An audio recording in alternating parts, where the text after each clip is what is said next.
chapter 9, verses 15 through 23. So in this Torah portion, we're going to consider our sensitivity to the prompting of the Spirit of Yahuwah in our lives. So we've got three aspects that we've discussed, three steps that we've discussed so far. The first, do I believe that Yahuwah Elohim exists? Okay, I can say that. Hey, I believe it. And then I can go on and live my life as if Yahuwah my Elohim didn't exist. Am I aware of the presence of Yahuwah my Elohim in my life? That was the second aspect that we started to discuss. So now, am I aware of that presence? But that really isn't enough. The third aspect that we talked about recently is, am I aware that Yahuwah my Elohim is aware of my existence? Now that kind of opens the door a little bit, because I can be sitting there and going off and thinking to myself, am I aware that Yahuwah my Elohim is aware of me? And if he's aware of me, that means that that presence is in this room. That means I have to become aware of that presence.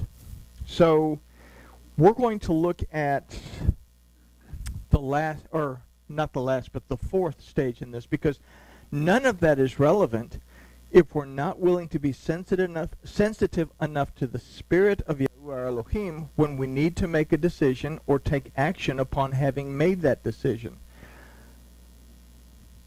I can say I believe that Yahuwah exists.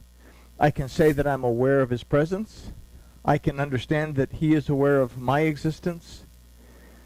But until I am able to stop and actually be sensitive enough to what the Spirit is telling me and guiding me, then I really don't have a fully functioning relationship with my Elohim. So we're going to consider these points from Bemidbar chapter 9, verses 15 through 23. And 15 says, "And on the day that the tabernacle was reared up, the cloud covered the tabernacle, even the tent of the testimony. And at evening there was upon the tabernacle, as it were, the appearance of fire until morning." All right, so we're all familiar with types and what some of these things represent. So let's consider first the phrase, "And on the day that the tabernacle was reared up, the cloud covered the tabernacle." So we talk about the word yom, the word for day. It doesn't simply mean a day. Yom also means a specified period of time, but yom can also refer to a lifetime. Okay? So here we have an idea of a lifetime. The tabernacle we can consider to represent us as living beings. The Shekinah of Yahuwah Elohim resides on top of the mercy seat of the ark, which is a representation of. Okay, we have this thing made out of shittim wood. We have this word shittim that comes from a root shetem that alludes to the raw emotions of humankind. Our hearts are made of raw emotions, and without a tempering, then that raw emotion, we revert back to a primitive state of being. So we have the gold that overlays it that represents the anointing of Yahuwah that tempers us and allows us to function in such a way. But when it's tempered in the right way, then the Spirit resides on top of the heart. The Shekinah falls on top of the mercy seat in the tabernacle. So everything in the tabernacle, the utensils and everything else, are a representation of an aspect of us or an aspect of our lives. So the tabernacle, we can say, represents us as living beings. So now we have this word for reared up, which is hakim, that can also mean to be established, to maintain oneself, and to endure. And this word is followed by the et, which is just the Hebrew object identifier. We ignore the et in Hebrew, and we don't even bother to translate it into English. When we read, "In the beginning Elohim created the heavens and the earth," it says, "Bereshit bara Elohim et hashamayim va'et haaretz," that through the aleph and the tav, the earth, or the heavens and the earth came into being, that through his word they came into being. So the Et represents the Aleph, and the Tav represents the word of Yahuwah Elohim. So what we've considered, we can formulate an idea that in our lifetime we can endure, maintain ourselves, and become established by and through the word of Yahuwah.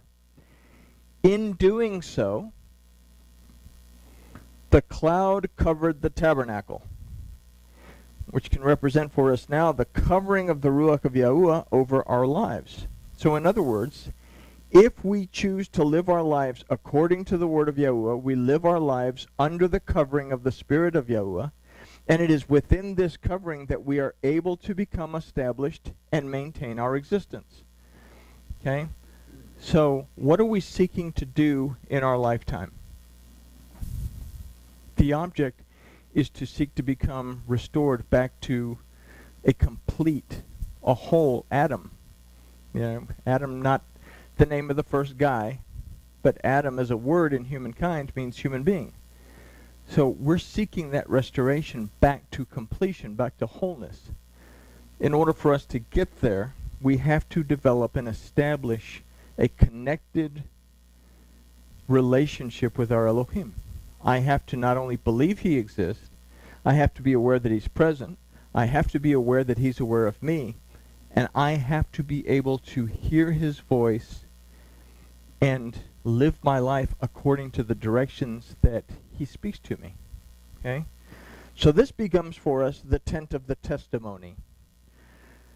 The word for testimony is edut, that means a witness. And the root of this word is ud, that means to restore. And it is our testimony, a life lived in agreement with the word of Yahuwah and within his spiritual covering, that we are restored. So our testimony, our witness, is our existence within Yahuwah, our Elohim, in which we move and live and have our existence. And we're seeking to move towards a state of restoration. Okay? If this is our state of existence, then we can consider the phrase, at evening there was upon the tabernacle as if it were a fire until morning, as telling us that the Ruach of Yahuwah, the fire, guides us through our perception, the evening. The first time that we see the ayin as a root of the word in the Torah is in the word erev. Evening represents, this letter ayin means eye. It represents perception. Okay, so through our perception, evening of him, through the darkness and towards the light, the morning. So if we go back to this word that we considered earlier, Baha'alotecha, that means to keep the light in front of us, to move towards ascending to the light and always have it in front of us to light the way, then what is the guidance that we receive that turns the light on for us? Okay. What did the children of Israel have to produce in order and contribute? They had to produce something and contribute something so that the lights could be lit on the menorah. What did they have to contribute? They had to squeeze out the olive oil. It was their responsibility to bring the olive oil. Oil in the Torah represents truth. So I have the responsibility of producing truth in my life. And once I produce that oil, that truth, then I can light the menorah. Then I can light the way to move forward. Okay? All right.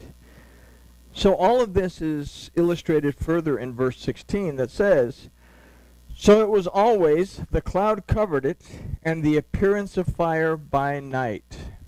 So you had a cloud by the day and the appearance of fire by night. We're never without a type of guidance in our life. What happens to us is we turn the switch off so that we can't hear it. Okay? So what we have to take into consideration is our sensitivity to the prompting of the Spirit of Yahuwah in our lives. And this is the next stage of understanding our connection to Yahuwah. We've asked, do you believe that Yahuwah Elohim exists? Are you aware of his presence in your daily activity? Are you aware that Yahuwah your Elohim is aware of your existence? So now we're going to ask, are you sensitive to the prompting of the Spirit of Yahuwah to take action? How can I become sensitive to the prompting of Yahuwah my Elohim to take action? I can't do that if something comes up, I go to guns, because I don't take the time to stop and have a conversation with my Elohim. Okay? Because that's what we do. I have a problem, I have to solve the problem. To solve the problem in the first 100 things that come to mind to solve the problem. Been there? And then before you know it, you've created a whole bunch of other problems along the way, if you're me, that you have to solve all those in order to figure out how to get back. You forget what the first problem was because all the ones that you created are worse than the first one. Okay? So, all right, so are you sensitive to the prompting of the Spirit of Yahuwah? So let's consider this in verse 17 through 22. And whenever the cloud was taken up from the tent, and then after the children of Israel journeyed, and in the place where the cloud abode, there the children of Israel encamped. So when the cloud lifted up, the children of Israel moved. When the cloud returned, they stopped. Okay? So in this verse we have to ask, are we sensitive to the movement of the Spirit of Yahuwah in our lives? There's two factors that influence this aspect in our lives. So let's consider verse 18 to look at these aspects. Verse 18 says, at the commandment of Yahuwah the children of Israel journeyed, and at the commandment of Yahuwah they encamped. As long as the cloud abode upon the tabernacle, they remained encamped. So, is it more than simply saying, Elohim told me to do such and such? Or is there something else that I have to have in that? It has to be backed up by something. Where do we find the command of Yahuwah our Elohim? Within his word, within his Torah. So we consider the first aspect that makes us aware of Yahuwah and his commandments is our relationship to his word, his Torah. Within it we find the instruction that we need for any action that we take. There is a solution to every problem that we can imagine in the Torah. All we have to do is extrapolate it from the Hebrew. And that is a slow process as to learning how to do that.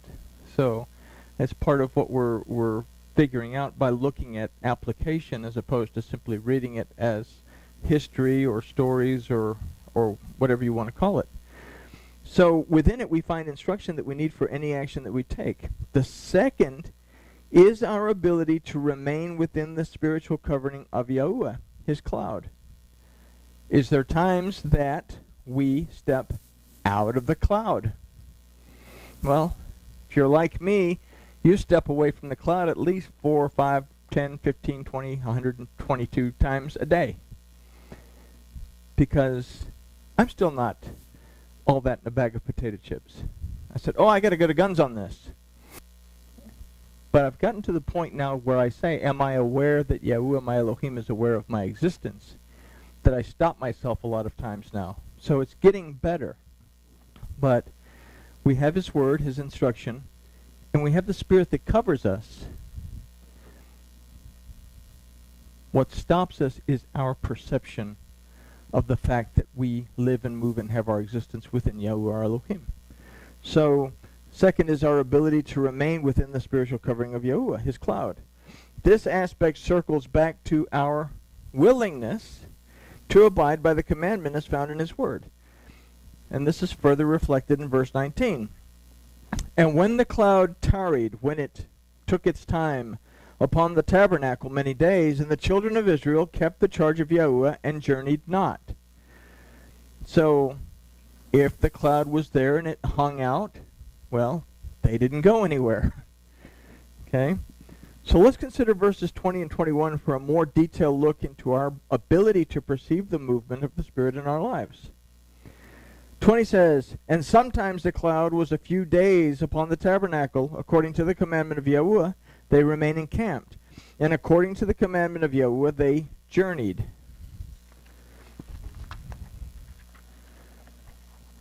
And sometimes the cloud was from evening until morning, And when the cloud was taken up in the morning, they journeyed. Or if it continued by day and by night, when the cloud was taken up, they journeyed.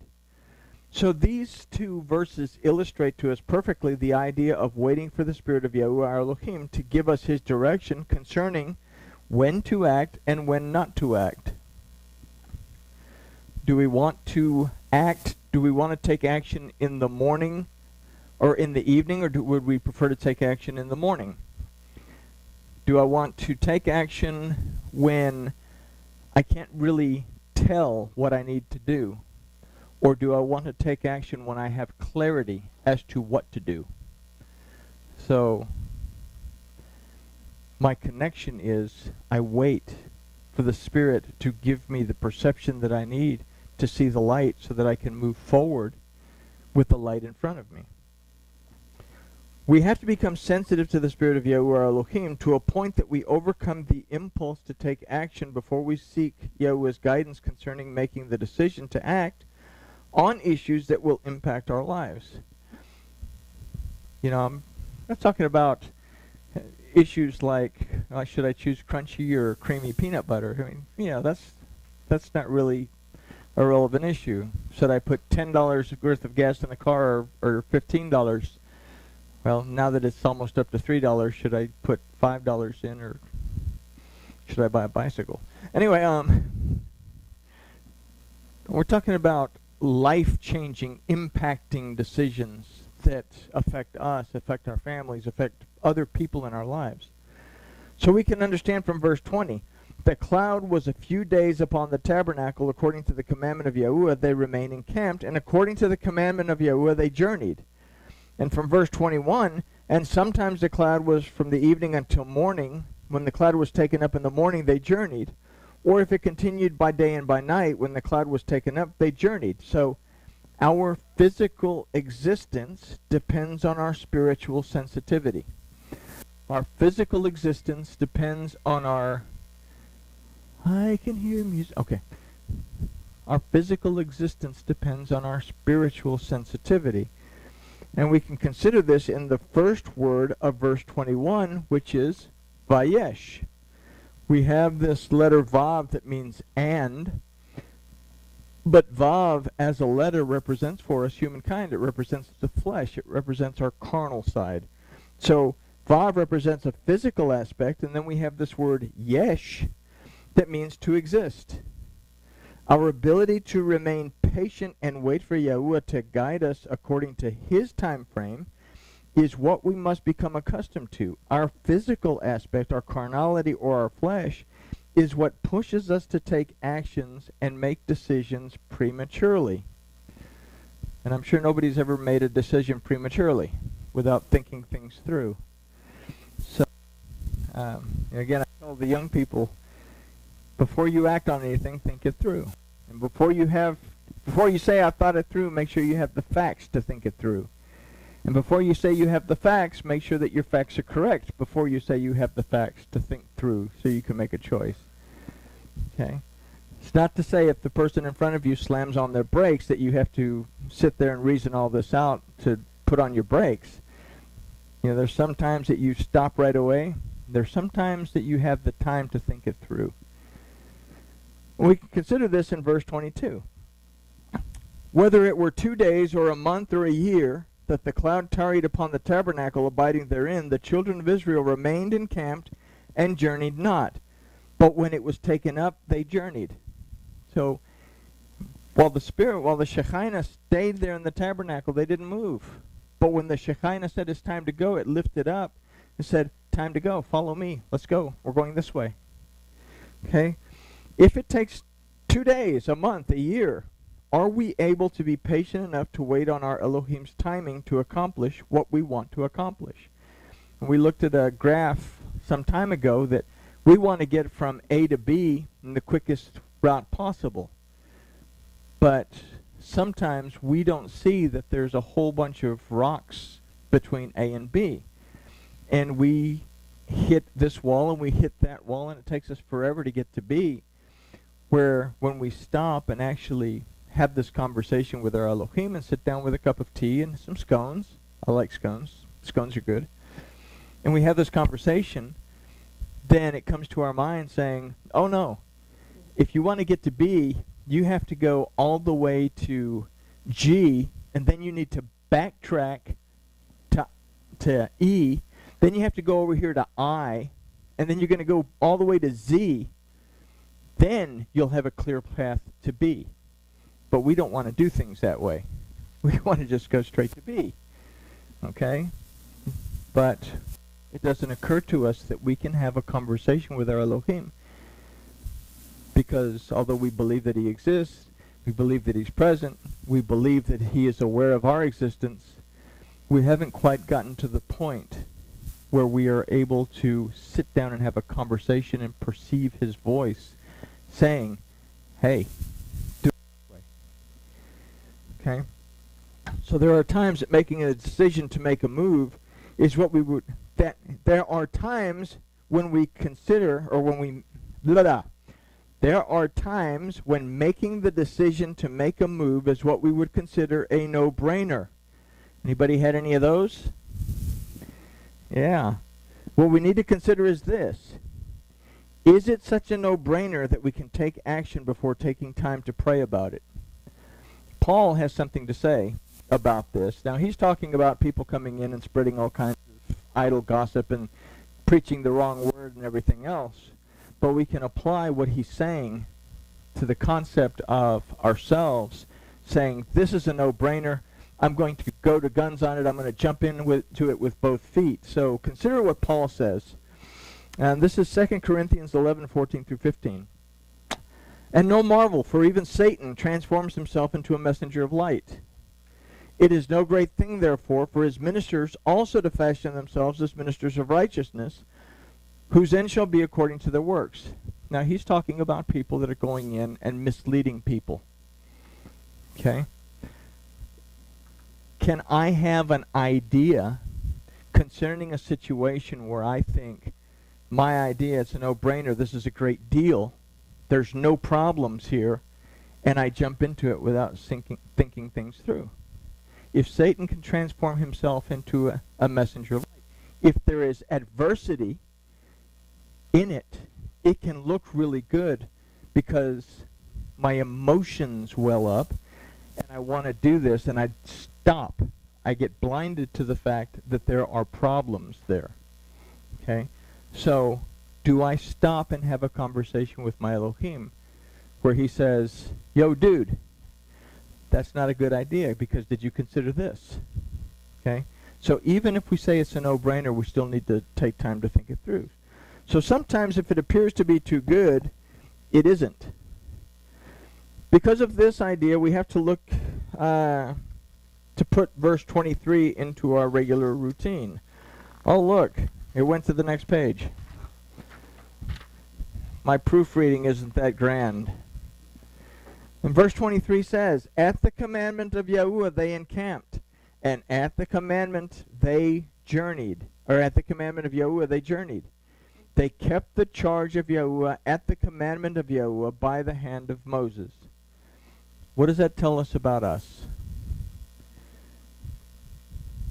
We are physical beings animated by the Spirit of Yahuwah Elohim and given a tablet that we call a soul to write down what we affect in our lives. The physical part of us is the part of us that lives in the tactile world that we're in. And that's the part that gets in our way. It blinds us to the connection that we have between ourselves and our Elohim. So becoming aware of Yahuwah requires that we become sensitive to the prompting and the direction of His Spirit's presence in our lives. This, more than effort, takes desire on our part. Okay? Something important. More than effort, we have to have a desire to have a relationship with our Elohim. I can put forth all the effort that I want, but if I don't feel like it, then am I really going to do what I can to have the best connected relationship that I can with my Elohim? Okay?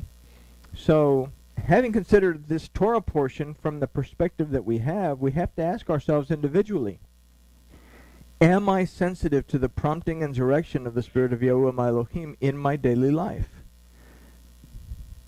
If we choose to live our lives according to the word of Yahuwah, we live our lives under the covering of the Spirit of Yahuwah. And it is within this covering that we are able to become established and maintain our existence if we are conscious of the movement of the Spirit of Yahuwah Elohim in our lives. And that's basically what we extrapolated from what we just read in all these scriptures. So, I guess, I don't know. The question, where are you, does that apply? Where are you in your relationship? We are constantly in a building process. And we move forward in our relationship. We think we're doing great, and then we fall backwards in our relationship. Because that's what we do. We're human beings. So, all right, well, I guess in light of it all, we can say grooviness has been achieved, and open the door for the waves of questions to come in. Any questions?